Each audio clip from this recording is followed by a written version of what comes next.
Changing tracks, it's pretty simple. I'd just like it if you could tell me why some piece of music, whatever it is, means the most to you. The email address is 774drive at abc.net.au.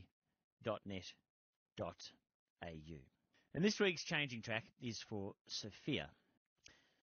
I drive my children to Greek school every Friday at 5 p.m. and we listen intently to changing tracks. We are always moved. Today, my son said that the stories are always sad, so that inspired me to write a happy one. Here goes. My life's track was forged before I was born. The wisest person I know is uneducated. When she was school-aged, war broke out, and with that came extreme poverty.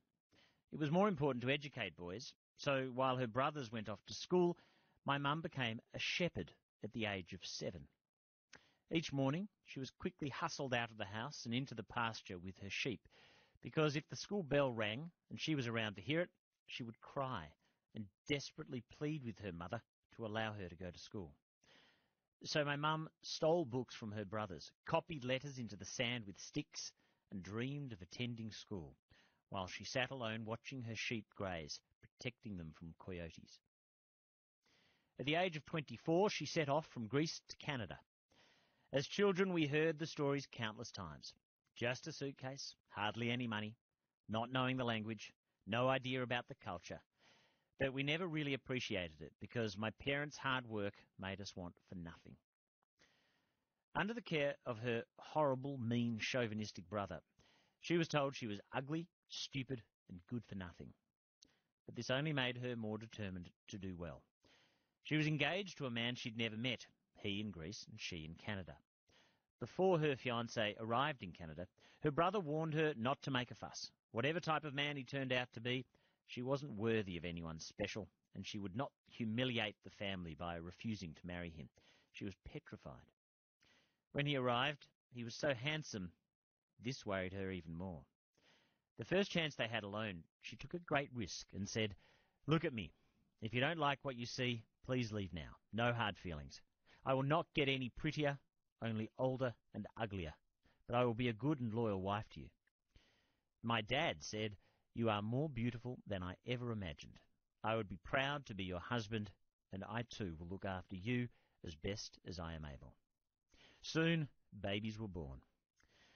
Her brother had a girl, cursed the day she was born, and was green with envy when my mum gave birth to a boy soon afterwards.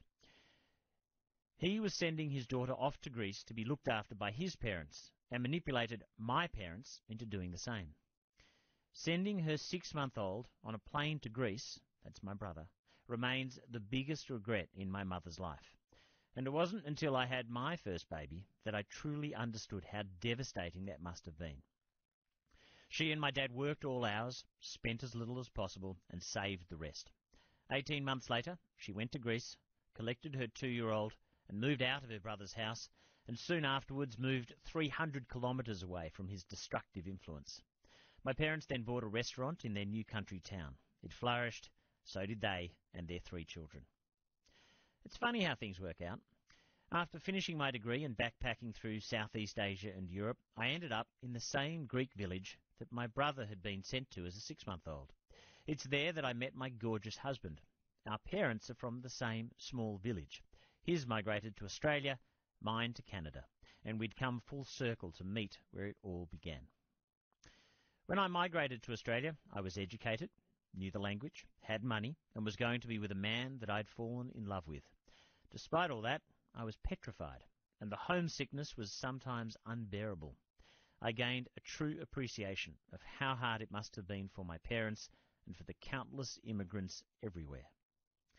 The most important thing she taught me are that a good education lasts forever.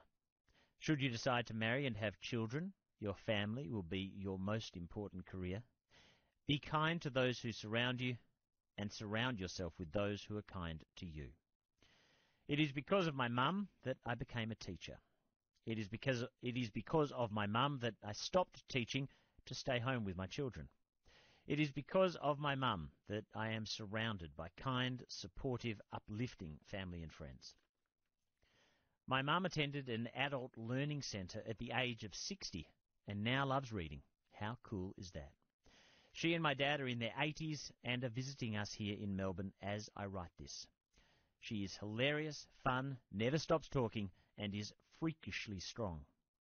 My kids say that if they're ever on the show Survivor, they'd want Yaya Lola with them, because she can make something out of nothing, she can live off the land, and she isn't afraid of creepy crawlies.